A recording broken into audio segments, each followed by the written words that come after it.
ஐயா சொன்னாதான் உண்மை. இங்க மேடையில் இருக்கும் கூட சில பேர் சொன்னாங்க, இலக்கிய பேரவைகள் தொடங்கியிருக்காங்க. நிறைய புது இலக்கியங்கள், இலக்கிய பேரவைகள்லாம் தொடங்குறாங்க.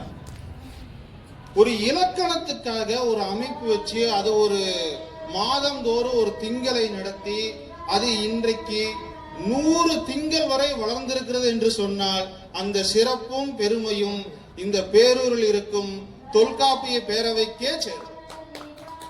பேரூரில் இருக்க இந்த தொல்காப்பிய பேரவைக்கு தான் சேரும். 100 திங்கள். நீங்க சிந்தித்து பாருங்கள். ஒரு அமர்வு நடத்துவதற்கே அடியேனுக்கு தெரியும் எவ்வளவு சிரமம் என்று. அங்க நபர்கள் என்பது பிறமொழி சொல், அழகிய தூய சொல் என்பது ஆட்கள் தான். திருக்குறளே ஆளுடைமை அப்படிங்கிற ஒரு அதிகாரமே இருக்கிறது. அப்படி ஆட்களை அழைத்து வருவது என்பது பெரும் சிரமம். இன்னைக்கு அது ஒரு பெரும் சிக்கலாகவே இருக்கிறது. ஆனா இந்த இலக்கணம் என்பது என்னன்னு கேட்டீங்கன்னா, இலக்கியம் பேசுவது ரொம்ப சுலபங்க. நீங்க இலக்கியத்தை அழகா படிச்சு அதற்கு விளக்குறையே எல்லாம் படிச்சு கூட பேசலாம். ஆனால் இலக்கணம் என்பது நீங்கள் பேசுவதற்கு நன்கு கற்றறிந்து விட்டால் நீங்கள் இலக்கியம் படித்து உரையாசிரியர் ஆகிவிட முடியும். நீங்கள் உரையாசிரியர் ஆகலாம். அதான் இலக்கணத்துக்கு இருக்கக்கூடிய சிறப்பு. இதுல ஒரு சிறப்பு என்ன கேட்டீங்கன்னா, இந்த தொல்காப்பியம் இலக்கணம் மட்டும் இப்ப நம்ம கிட்ட இல்லைன்னு வைங்களேன், ஒரு சிறந்த செம்மொழிங்கிற ஒரு சான்று நம்மளால வாங்கியிருக்க முடியாது. ஒரு மொழின்னு இருந்தா இலக்கியம் இருப்பது போல் இலக்கணத்துக்குன்னு ஒரு எழுத்து இருக்கணும், இலக்கண நூல் இருக்கணும். ஆனா நமக்கு அது முழுமையா கிடைச்சது அப்படின்னா அந்த தொல்காப்பியத்தை வச்சுதான் கொடுத்திருக்காங்க. இதுல இந்த தொல்காப்பியத்தை பல சிறப்புகளை சொல்லியிருக்காங்க. அதுல பொருளதிகாரத்துல பாத்தீங்கன்னா பெருவெடுப்பை பத்தி குறிப்பிட்டிருப்பாங்க. இன்னைக்கு நம்ம எல்லாம் இந்த பிக் பேங் தியரின்னு சொல்றோம் இல்லைங்களா, இந்த பிக் பேங் தியரி எப்படி நிகழ்ந்திருக்கிறது அப்படின்னா தொல்காப்பியத்துல எழுதியிருக்கிறது, மிக விரிவாக எழுதியிருக்காங்க. அந்த பிக் பேங் முதல்ல இந்த கோட்பாடு, இந்த கல்விக்கெல்லாம் இந்த கோட்பாடுன்னு சொல்லுவோம் பாத்தீங்களா, அது 4 தான் இருக்கு. இந்த 5 வந்தது சில ஆண்டுகளுக்கு அப்புறம் தான். 5 கோட்பாடுகள் கல்விக்காக வைத்து சில ஆண்டுகளுக்கு அப்புறம் தான். அது இந்த அணுக்களை வைத்துதான் தீர்வும் செய்தார்கள். இது பெரிய ஒரு ஆய்வாவே பண்ணியிருக்காங்க. இதெல்லாம் ஐயா ஒரு வாய்ப்பு கொடுக்கும் பொழுது நாம் அதற்கான சான்றுகளோடு நான் வேறொரு அவையில் நான் பேசியிருக்கேன். இன்னைக்கு ஐயா ஒரு 100வது அமர்வு நேற்று சந்திச்சோம். ஒரு விழால 100வது அமர்வு எங்க அமர்வுக்கு வாங்க அப்படின்னாரு. அந்த ஒரு அடிப்படையில இன்னைக்கு வந்தங்காட்டி நான் ஒரு பார்வையாளராகத்தான் அமர்ந்திருந்தேன். ஒரு பார்வையாளராக உங்களுடன் அமர்ந்து இன்னைக்கு நடக்கும் இந்த நிகழ்வை சிறப்பாக பார்க்க வேண்டும் என்றுதான் வந்திருந்தேன். அப்படி வரும்போது அதற்கான சான்றுகளோட நான் உங்களுக்கு தரேன். அந்த வகையில் நம்ம இலக்கணத்தை நம் குழந்தைகளுக்கும் கற்றுக் கொடுக்க வேண்டும். குழந்தைகளுக்கு கற்றுக் கொடுக்கும் நாம் நடக்கும் எல்லா அமர்வுக்கும் இப்ப நீங்க ஆதரவு கொடுக்கிற மாதிரியே நீங்கள் அனைவரும் இன்னும் மென்மேலும் இந்த அவைக்கு ஆதரவு கொடுக்க வேண்டும் என்று சொல்லி இந்த அவையை மிக சிறப்பாக நடத்தி கொண்டிருக்கும் நமது தலைவர் அவர்கள் திரு காளிப்பனையா அவர்களையும் நூல்காஞ்சி இலக்கிய பேரவையின் சார்பாக வாழ்த்தி, மேடையில் அமர்ந்திருக்கும் சான்றோர் அவர்களையும் வாழ்த்தி, பார்வையாளர்கள் அனைவரையும் வாழ்த்தி போற்றி வணங்கி எனக்கு பேச வாய்ப்பளித்த அனைவருக்கும் நன்றி கூறி விடைபெறுகிறேன். நன்றி, வணக்கம். நூல்காஞ்சின்னு சொல்லுங்க. நூல்காஞ்சி இலக்கிய பேரவையின் சார்பாக நன்றி, வணக்கம். இல்ல நூல் காஞ்சின்னு ஏன் பேர் வச்சேன்னு சொல்லுங்க ஐயா. அது அவசியம் சொல்றேங்க. ஆனா அதற்கான களமும் இது இல்லையே. அந்த நூல் காஞ்சிங்கிற உண்மையிலே ஐயா இந்த கேள்வி என்கிட்ட கேட்டாருங்க. ஏன்னா காஞ்சிங்கிறதுக்கு பொருள் உங்க அனைவருக்கும் தெரிஞ்சிருக்கும். அதை நான் ஒன்றும் புதுசா சொல்ல வேண்டியதில்லை. காஞ்சினா என்ன பொருள்ங்கிறது உங்க அனைவருக்கும் தெரிஞ்சிருக்கும். இதெல்லாம் சிந்தித்தும் நூல் காஞ்சிங்கிற பேர் நாங்க வச்சிருக்கிறோம். ஆனா அந்த பேருக்கு காரணம் இருக்குது. காரணம் இல்லாம நாங்கள் ஒரு அமைப்பு தொடங்கல. ஆனால் அதை ஐயா பலமுறை கேட்டுட்டார். அதை சொல்வதற்கான களம் இன்னும் அமையலைன்னு தான் என்னுடைய சிந்தனையா இருக்கு. அதை பற்றி ஐயா நீங்க கேட்டதுக்காக இந்த தொல்காப்பி பேரவையிலேயே ஒரு நாள் அதற்கான விளக்கம் இந்த அவையில தான் முதல்ல கொடுப்பாங்க. இந்த அவையிலே நான் கொடுக்கிறேன். அது ஏன் அந்த பேர் தேர்ந்தெடுக்கப்பட்டது, அதற்கு காரணம் என்ன, காஞ்சியை ஏன் குறிப்பா தேர்ந்தெடுத்தது, காஞ்சி ஏன் காஞ்சியை தேர்ந்தெடுத்தோம் என்பதற்கான விளக்கம் இந்த அவையில் தரப்படும் என்று கூறி விடைபெறுகிறேன். நன்றி, வணக்கம். பேரவை முயற்சிகளை நான் சிறிது காலமாக அவதானித்துக் கொண்டு வருகிறேன். மிகவும் அருமையாக ஐயா அவர்கள் தங்களுடைய முன்னெடுப்புகளை செய்து வருகிறார்கள். அவர்களுக்கு என்னுடைய மனமார்ந்த பாராட்டுதல்களையும் வாழ்த்துக்களையும் தெரிவித்துக் கொள்கிறேன். நான் கரோலின் சாரா. நான் பிஎஸ்டி ஆர்கிடெக்சர் கல்லூரியில் நூலகராக பணியாற்றி கொண்டிருக்கிறேன். தற்சமயம் ஒரு முதல் நடவடிக்கையாக நூலகத்திலே சப்ஜெக்ட் பாட சம்பந்தப்பட்ட புத்தகங்களை தவிர தமிழ் புத்தகங்களே அதில் இருக்க வேண்டும் என்று முதல்வரிடம் கோரிக்கை வைத்தேன். அவர்கள் அதற்கான அனுமதி அளித்துள்ளார்கள். எனவே இங்கு உள்ள புலவர்கள் அனைவருக்கும் என்னுடைய வேண்டுகோள், தங்களுடைய நூல்களை எங்களுடைய நூலகத்திலே வைப்பதற்கு நாங்கள் வரவேற்பளிக்கிறோம். தயவு செய்து இந்த கோரிக்கையின் மூலமாக சில புத்தகங்கள் உங்கள் கைகளால் வரப்பெற்றால் மிகவும் மகிழ்ச்சி அடைவோம். நன்றி.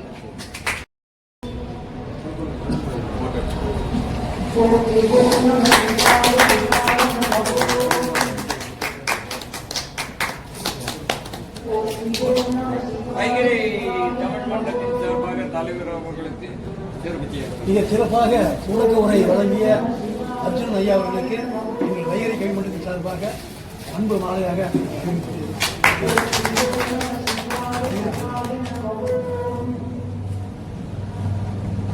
சிறப்பு செய்த சந்தமோகன் அவர்களுக்கு எங்களுடைய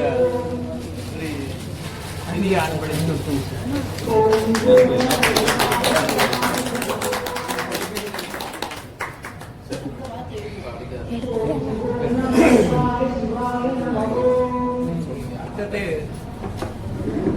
வாழ்த்துறை வழங்கிய சந்திரசேகரன் ஐயா அவர்களுக்கு நம்ம வைகரை தமிழ் காஞ்சி நிறுவனர் சோமு அவர்களை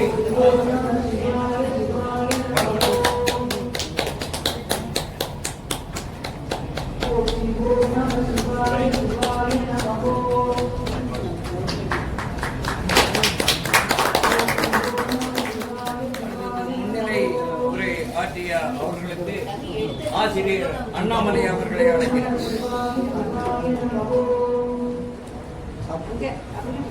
உங்களுக்கு சிறப்பு முன்னிலை உரை நிகழ்த்திய துரைசாமி அவர்களுக்கு ஆசிரியர் அண்ணாமலை அவர்களை உரமா எடுத்துட்டு இருக்கேன்.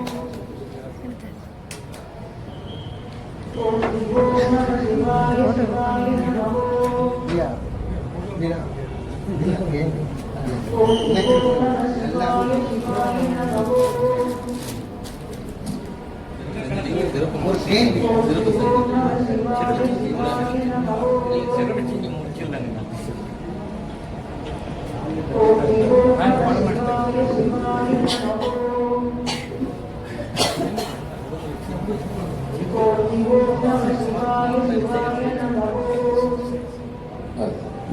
அடுத்தது எப்பொழுதும் தவறாமல் இணையராக வந்து எங்களுடைய தொல்காப்பிய பேரவைக்கு முழு ஆதரவு தந்து கொண்டிருக்கின்ற இந்த சிறப்புரை நிகழ்த்தக்கூடிய வரல உடனே அம்மானே உடனே ஒரு மிகச்சிறந்த சிறப்புரை நிகழ்த்தினாங்க.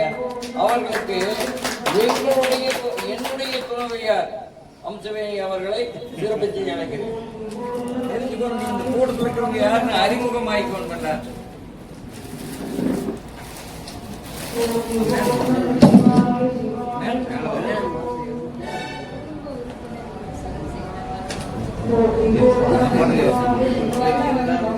அப்புறம் என்ன குடமா எடுத்துட்டு இருக்கேன்.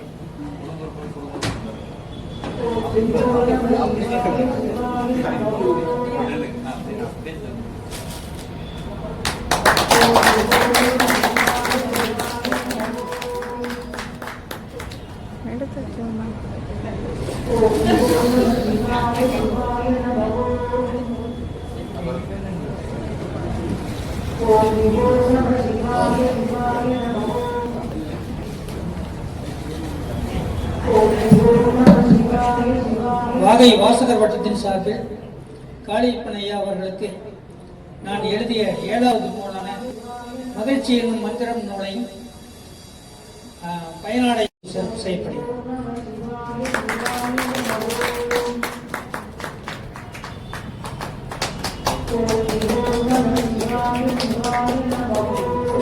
தொல்காப்பிய பேரவை தலைவருக்கு இலக்கிய காஞ்சி நூல்காஞ்சி இலக்கிய நூல் காஞ்சி இலக்கியத்தின் பேரவையின் சார்பாக சிறப்பு செய்யப்படுகிறது.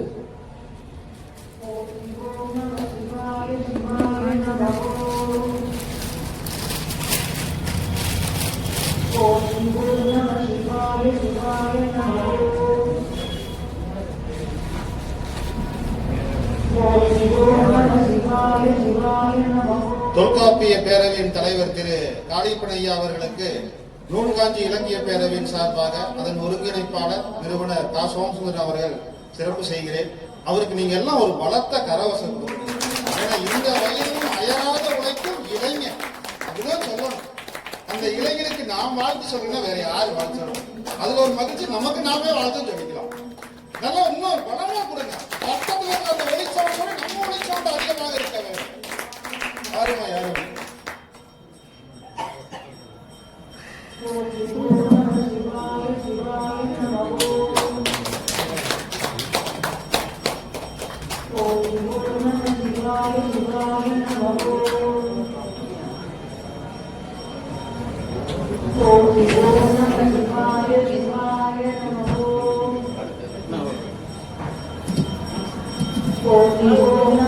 ஒரு சிறு அறிவிப்புங்க. இது ஐயா கிட்ட அனுமதி வாங்கி தான் இங்க கொடுக்கிறோம். எங்களுடைய நூல்காஞ்சி இலக்கிய பேரவையின் சார்பாக வர ஜனவரி 11ஆம் தேதி நாங்க இலக்கியத்துக்காக ஒரு விழா எடுக்கிறோம். அங்க இலக்கிய நிகழ்ச்சிகள் மட்டும், இலக்கியம் சார்ந்து மட்டுமே பேசுறோம். அதுக்கு பாத்தீங்கன்னா தலைமை மருத்துவர் அவர்களும், அந்த விழாவில் இன்னும் நிறைய சிறப்புகள்லாம் இருக்குதுங்க. ஒரு நபர் பாத்தீங்கன்னா வள்ளுவரையும் ஔவையாரையும் ஓவியத்தை பரிசாக அளிக்கிறார். நமக்கு நிறைய சிறப்புகள்லாம் அன்னைக்கு நடக்குது. அந்த தேதியை நீங்க அனைவரும் குறித்துக் கொள்ள வேண்டும். குறிச்சிட்டு நீங்க எல்லாரும் அங்க வர வேண்டும் என்று இங்க அழைப்பு கொடுக்கிறேன். ஏன்னா அழைப்புதல் இன்னும் அச்சு பணியில் இருப்பதால் இன்னும் வரல. அதுல நமது ஐயாவெல்லாம் வருகிறார். இடம் பாத்தீங்கன்னா நம்ம அரசு மருத்துவமனைக்கு எதிரில் இருக்கக்கூடிய பொறியாளர்கள் இல்ல அரங்கத்துலதான் அந்த விழா நடக்குது. ஞாயிற்றுக்கிழமை ஜனவரி 11 ஞாயிற்றுக்கிழமை 11 மணியிலிருந்து மதியம் 1 மணி வரைக்கும் உணவோடு தான் முடிக்கிறோம். அனைவரும் அந்த விழாவை உங்களுடைய விழாவை எண்ணி முன்ன இருந்து சிறப்பாக செய்து கொடுக்குமாறு நூல்காஞ்சி இலக்கிய பேரவையின் சார்பாக ஒருங்கிணைப்பாளராக உங்க அனைவரையும் அழைக்கிறேன். நீங்கள் அனைவரும் வர வேண்டும் என்று கேட்டுக்கொண்டு எனக்கு வாய்ப்பு கொடுத்ததற்கு நன்றி, வணக்கம். வழக்கமா சிறப்பு செய்யறது முதல் செஞ்சிருவாங்க.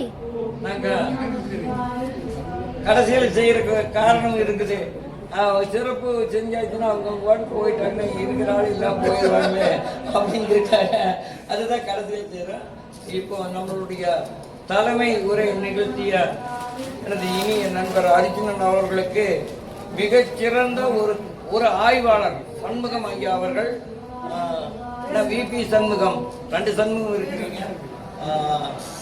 அவர் ஒன்று என்னன்னா நான் இப்படி கம்போடியா போயிட்டு வரணுங்க அப்படின்னு என்றால ஒரு பொருளுக்கு நீங்க செலவு செஞ்சுட்டு 5000 ரூபாய் கொடுத்தாரு. அப்போ அவர் நிறைய கோயில்களுடைய தலபுராணங்களை சும்மா உட்காந்து அந்த கோயில போய் நேரடியாக அனுபவித்து நிறைய நூல்கள் எழுதியிருக்கிற அத்தனை நூல்களுக்கும் விலை போட கிடையாது. அது தெரியும். அத்தனை பேருக்கு இலவசமாகவே கொடுத்துட்டு இருக்கிறாரு. அவ்வளவு பெரிய அந்த புத்தகம் விலையே இல்லை. அந்த அளவுக்கு தமிழ் மீது, தமிழ்நாட்டின் மீது, தமிழ் இனத்தின் மீது, தமிழ் கோயில்களின் மீது பற்றுள்ள அந்த பெரியவர் தான் அந்த அர்ஜுனன் அவர்களுக்கு சிறப்பு செய்யுமாறு கேட்டுக்கொள்கிறேன். எல்லாம் போங்க. இல்லைங்க, ஒன்னொரு சொல்லிடுவானே, என்னை விட என் மகனுக்கு இவர் பத்தி நிறைய தெரியுங்க அப்படின்னு சொல்லி இந்த புத்தகம் போடுறதுக்காக கோயில்களில் ஆய்வு செய்யும் பொழுதுங்க, அந்த ஆய்வின் மூலமாக ஒரு திருக்கோயிலிருந்து ஒரு மிகப்பெரிய சொத்தை மீட்டு கொடுத்துருக்காரு. இந்த இடங்களை இவருடைய ஆய்வு கல்வெட்டு மூலமா கண்டுபிடிச்சு அங்க இருக்கக்கூடிய அந்த சொத்தை திருக்கோயில்களுக்கு மீட்டு கொடுத்துருக்காரு. பழனி குடமுழுக்குக்கு ஒரு நூல் போட்டவர் இவர் தாங்க முதலாக. தொல்காப்பியர் பேரவைக்கு மிக்க நன்றி. என்னைய ஒரு ஆய்வாளர் என்கிற முறையில் என்னை அங்கீகாரம் பண்ணி இறுதி பலன் பார்க்காம நான் என் கடமையை செய்யணும். தமிழ் என்னன்னு எனக்கு தெரியாது. ஆல்ரெடி நான் படித்தது காமர்ஸ், வேலை செஞ்சது அஞ்சல் துறை. இப்படி இருக்க என்னுடைய மனைவி தமிழாசிரியர். அவங்க அவங்க இருந்ததுனால சில அவங்க ஆய்வு பண்ணுற போது இறைவனை பற்றி கல்வெட்டுகளெல்லாம் ஆய்வு பண்ணுறதுக்கு ஏற்பட அவங்க முழுமை செஞ்சார். ஒரு நாம் இவ்வளோ தூரம் தொல்காப்பியரோ அல்லது இளங்கோடிகளாகட்டும் பல்லவரை பற்றியோ சோழ சாமியாரை பற்றியோ படிங்கன்னா கல்வெட்டு இல்லைன்னா வரலாறு அந்த காலத்தினுடைய நாகரிகம், பண்பாடு, கலை, இலக்கியம், கலாச்சாரத்தை பற்றி, ஆட்சி முறை, மக்கள் மன்னர் எப்படி தன்னுடைய படையெடுப்புகளில் எப்படி படையெடுத்து போனாங்க, வென்ற நாடுகளெல்லாம் அதில் கல்வெட்டில் தான் சொல்லியிருக்காங்க. இது யாரும் செய்ய முடியாத, எந்த கோயிலும் இல்லாத பார்த்து பொருள் செலவு செஞ்சு கால நேரம் பார்க்காம பல இடர்பாடுகளுக்குள்ளே வெளியே இப்போ இது மாதிரி செஞ்சுட்டு இருக்கேன். ஏன்னா என்றாவது ஒரு நாள் மறைய போது இந்த உலகுக்கு ஏதாவது இந்த உலகத்துக்கு செஞ்சு வச்சுட்டு போகணுங்கிற எண்ணத்தில் தான் செய்யறனுடைய எந்த பிரதிபலனும் செய்யலை. இதுவரையிலும் 10 நூல்கள் 11வது பாலமலைக்கு முடிஞ்ச அளவு எடுத்தாச்சு, ரெக்கார்ட்ஸ் எல்லாம் எடுத்தாச்சு. அங்கே ஆதிவாசிகளுடைய ஜனங்கள்லாம் அவ்வளோ சொல்ல முடியாது. ஏதோ கொஞ்சம் நுனிப்புள் மேய்ஞ்ச மாதிரி மேய்ஞ்சிட்டு இருக்கிறேன். பட் இருந்தாலும் சிறப்பாக செஞ்சுட்டு இருக்கிறேன். அதுதான் சொல்ல முடியும். இது மாதிரி என்னை கௌரவிச்சது அண்ணன் காளிப்பண்ண அவருக்கு, அவருடைய மகன் உமாவதிக்கு என் மனங்கணிந்து நன்றியை கொண்டு என்னால் முடிந்து எப்பொழுதும் வேணாலும் உதவி செய்யணும். அவ்வளோதான் செய்ய முடியும். நாம் உறவு நீ இந்த உலகம் இருக்க வரையிலும் உறவு இருக்கும். நன்றி, வணக்கம்.